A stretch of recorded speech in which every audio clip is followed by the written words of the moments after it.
വയനാട് ദുരന്തത്തിൽ വീണ്ടും വ്യാജവാർത്ത സൃഷ്ടിച്ച് മാധ്യമങ്ങൾ. കേന്ദ്രത്തിന് സമർപ്പിച്ച മെമ്മോറാണ്ടത്തിലെ കണക്കിനെ സർക്കാർ ചെലവാക്കിയ തുകയെന്ന് പ്രചരിപ്പിച്ച് മാധ്യമങ്ങൾ. പ്രതീക്ഷിത ചിലവാണ് സർക്കാർ നൽകിയത്, എന്നാൽ അതിനെ വളച്ചൊടിച്ച് മാധ്യമങ്ങൾ ചിലവാക്കി മാറ്റുകയാണ് ചെയ്തത്. നൃപൻ ചേരുന്നു.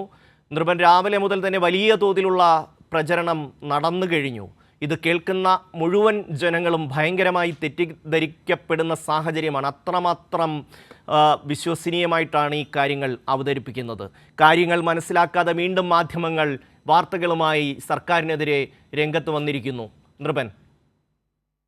തീർച്ചയായും ഷമ്മി, അത് തന്നെയാണ്. വളരെ ദൗർഭാഗ്യകരമായ കാര്യമാണ്. നമ്മുടെ സഹപ്രവർത്തകരാണ് മറ്റ് മാധ്യമങ്ങളിൽ പ്രവർത്തിക്കുന്നതെങ്കിലും ഇത്തരം കാര്യങ്ങളെ സംബന്ധിച്ച് പറയാതിരിക്കാൻ നിർവാഹമില്ല. കാരണം കേന്ദ്രത്തിന് ഈ വയനാട് പോലത്തെ ദുരന്തം കേരളത്തിൽ സംഭവിച്ചപ്പോൾ തുടരെ അടിക്കടി കേരളത്തിൽ ദുരന്തങ്ങൾ സംഭവിക്കുന്നു. കേരളം ഒരുമിച്ച് കൈകോർത്ത് പിടിച്ചാണ് ഈ ദുരന്തത്തെ അതിജീവിക്കുന്നത്.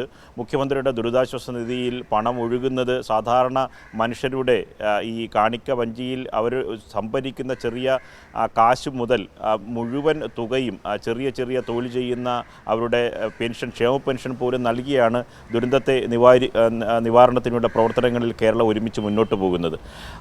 ആ ദുരിതാശ്വാസ നിധി അടക്കം ചോദ്യം ചെയ്യുന്ന തരത്തിൽ സംശയത്തിൻ്റെ നിഴലിൽ നിർത്തുന്ന തരത്തിലാണ് ഇന്ന് മാധ്യമങ്ങൾ വാർത്ത നൽകിയത്. ഈ മാധ്യമങ്ങൾ വാർത്ത നൽകുന്നവർക്ക് അത് ബോധപൂർവം നൽകിയതാണെന്ന ഒരു കാര്യം ഉറപ്പാണ് ഷമ്മി. കാരണം മെമ്മോറാണ്ടം, ഈ കോടതിയിൽ സർക്കാർ സമർപ്പിച്ച കേസിൻ്റെ ഭാഗമായി സമർപ്പിച്ച മെമ്മോറാണ്ടം കേന്ദ്ര ദുരന്ത നിവാരണ വിഭാഗത്തിന് നിധിക്ക് വേണ്ടി അവിടെ സമർപ്പിക്കുന്ന ദേശീയ ദുരന്ത പ്രതികരണ നിധിയുടെ മാനദണ്ഡങ്ങൾ അനുസരിച്ച് ഒരു മെമ്മോറാണ്ടം തയ്യാറാക്കാൻ കഴിയുള്ളൂ. ആ മെമ്മോറാണ്ടത്തിൽ പറഞ്ഞ കാര്യങ്ങളെ സർക്കാർ ചിലവഴിച്ച ഭീമൻ തുക എന്ന തലവാചകം നൽകി വ്യാപകമായി വലിയ ബിഗ് ബ്രേക്കിംഗ് കൊടുത്ത് സജീവമായി ചർച്ച ചെയ്ത് നിലനിർത്തുകയായിരുന്നു. നേരത്തെ ഷമ്മി പറഞ്ഞതുപോലെ നമ്മൾ ഇത് വിശദീകരിച്ച് ജനങ്ങളെ ബോധ്യപ്പെടുത്തുമ്പോഴേക്കും പല വട്ടമായിരിക്കും സോഷ്യൽ മീഡിയ വഴി ഇത് ആയിരക്കണക്കിന്, ലക്ഷക്കണക്കിന്, കോടിക്കണക്കിന് ആൾക്കാരുടെ ഇടയിലേക്ക് വ്യാജമായ വാർത്ത പോവുക.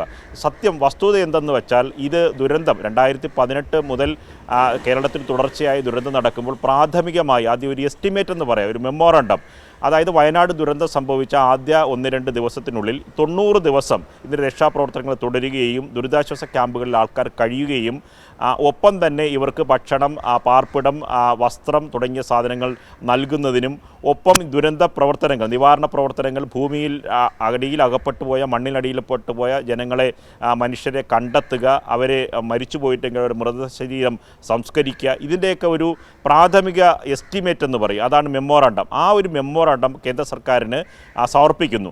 ആ മെമ്മോറാണ്ടത്തിൻ്റെ പകർപ്പ് പ്രതീക്ഷിത ചിലവെന്ന് പറയും. ആ പ്രതീക്ഷിത ചിലവിനെ ചിലവായി ചിത്രീകരിച്ചുകൊണ്ട് 11 കോടി രൂപയാണ് വസ്ത്രങ്ങൾ, ദുരിതാശ്വാസ ക്യാമ്പുകൾ കഴിയുന്നവർക്ക് വസ്ത്രത്തിന് വേണ്ടി ചിലവ് വരിക എന്നതാണ് നൽകിയത്. അതിൽ തന്നെ വാർത്തയിൽ പറയുന്നു, കേരളത്തിലെ ആകമാനം ജനങ്ങളിൽ നിന്ന്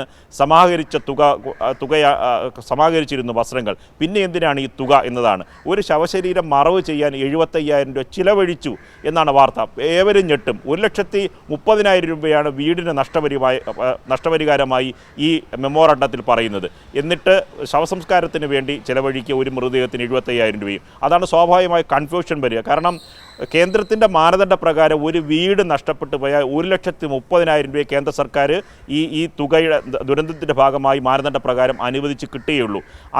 അതിൽ നിന്ന് ബാക്കി വരുന്ന തുക സംസ്ഥാനം കൂടി കണ്ടെത്തിയിട്ടാണ് വീട് വെച്ച് നൽകുക. ഷമ്മി, നമ്മൾ കേരളത്തിലെ ലൈഫ് പദ്ധതി പ്രകാരം 4 ലക്ഷം രൂപയാണ് അനുവദിക്കുന്നത്. 1,30,000 രൂപയ്ക്ക് ഒരു വീട് വെച്ച് നൽകാൻ കഴിയില്ല. അപ്പോൾ മാനദണ്ഡം പാലിക്കണം. പരമാവധി ലഭിക്കേണ്ട തുക എസ്റ്റിമേറ്റ്, ചിലവാകാൻ സാധ്യതയുള്ള തുക. ഒപ്പം തന്നെ നമുക്ക് ഉദാഹരണമായി പറയാം, 2018 പ്രളയം വരുമ്പോൾ നാം ആവശ്യപ്പെട്ടത് 6,000 കോടി രൂപയാണ്, നമുക്ക് ലഭിച്ചത് 3,000 കോടി രൂപയാണ്. അപ്പോൾ അതിനുശേഷമാണ് അതിൽ വിമാനത്തിന്, രക്ഷാപ്രവർത്തനത്തിന് ഉപയോഗിച്ച വിമാനങ്ങൾക്ക് 130 കോടി രൂപ രണ്ടാമത് കേരളത്തിൽ നിന്ന് കേന്ദ്രം ഈടാക്കിയത്. അന്ന് നൽകിയ റേഷനരി, സൗജന്യ റേഷനരിയുടെ തുക വീണ്ടും കേന്ദ്ര സർക്കാർ പിടിച്ചു. അങ്ങനെ പ്രതീക്ഷിക്കുന്ന ഭാവിയിൽ നമുക്ക് വരാൻ പോകുന്ന ചിലവ് കൂടി കണക്കാക്കി ഒരു മെമ്മോറാണ്ടം, ഒരു എസ്റ്റിമേറ്റ് തയ്യാറാക്കും. ആ എസ്റ്റിമേറ്റിനെയാണ് കോടതിയിൽ സമർപ്പിച്ച എസ്റ്റിമേറ്റിനെ അത് പൂർണ്ണമായി ബോധ്യമുള്ള മാധ്യമങ്ങൾ തന്നെ സംഘടിതമായി, പ്രത്യേകിച്ച് ദുരിതാശ്വാസ നിധി പോലെ കേരളത്തിലെ ജനങ്ങൾ ലക്ഷക്കണക്കിന് രൂപ സംഭാവന ചെയ്ത, കോടിക്കണക്കിന് രൂപ ഒഴുകിയെത്ത വിശ്വാസ്യതയുടെ ഒരു വലിയ ഇടം കൂടിയാണ്. അതിനെക്കൂടി ആ സംശയത്തിൻ്റെ നീളം നിർത്താൻ ബോധപൂർവം പ്രചരിപ്പിക്കുന്ന പ്രചരണമാണ് നടത്തിയത്. അത് ആണ് നമുക്ക് പ്രേക്ഷകർ മുമ്പ് പറയാനുള്ളത്. ഇത്തരത്തിൽ നേരത്തെ തന്നെ വയനാട് ദുരന്തവുമായി ബന്ധപ്പെട്ട് ദുരിതാശ്വാസ നിധിയെ സംബന്ധിച്ച് സോഷ്യൽ മീഡിയയിൽ വ്യാപകമായ വ്യാജ പ്രചരണം നടന്നിരുന്നു. അത് പൂർണ്ണമായി പരാജയപ്പെട്ടപ്പോഴാണ് അതിനെ കൂടുതൽ ശക്തി പകരുന്നതിന് വേണ്ടി പുതിയൊരു മാർഗവുമായി മാധ്യമങ്ങൾ വന്നിട്ടുള്ളത്. അത് സംബന്ധിച്ച് സർക്കാരിൻ്റെ വിശദീകരണം ഉടൻ തന്നെ വരും. പക്ഷേ നമ്മൾ രേഖകളുടെ അടിസ്ഥാനത്തിലാണ് ഈ മെമ്മോറാണ്ടത്തിനെയാണ് സർക്കാർ ചിലവഴിച്ച തുകയായി ഉയർത്തിക്കാട്ടി ചില മാധ്യമങ്ങൾ സംഘടിതമായി വാർത്ത നൽകിയത്. ഷമ്മി, നിർഭനാണ് വിവരങ്ങൾ നൽകിയത്. ഒന്നോ രണ്ടോ മാധ്യമങ്ങളല്ല, എല്ലാ മാധ്യമങ്ങളും സംയുക്തമായി തന്നെ ഇങ്ങനെയൊരു വാർത്ത നൽകുമ്പോൾ അത് ഒരു തെറ്റിദ്ധാരണയുടെ പേരിൽ സംഭവിച്ചതാണ് എന്ന് മാത്രം വിലയിരുത്താൻ കഴിയില്ല. നിർഭനാണ് വിശദാംശങ്ങൾ നൽകിയത്.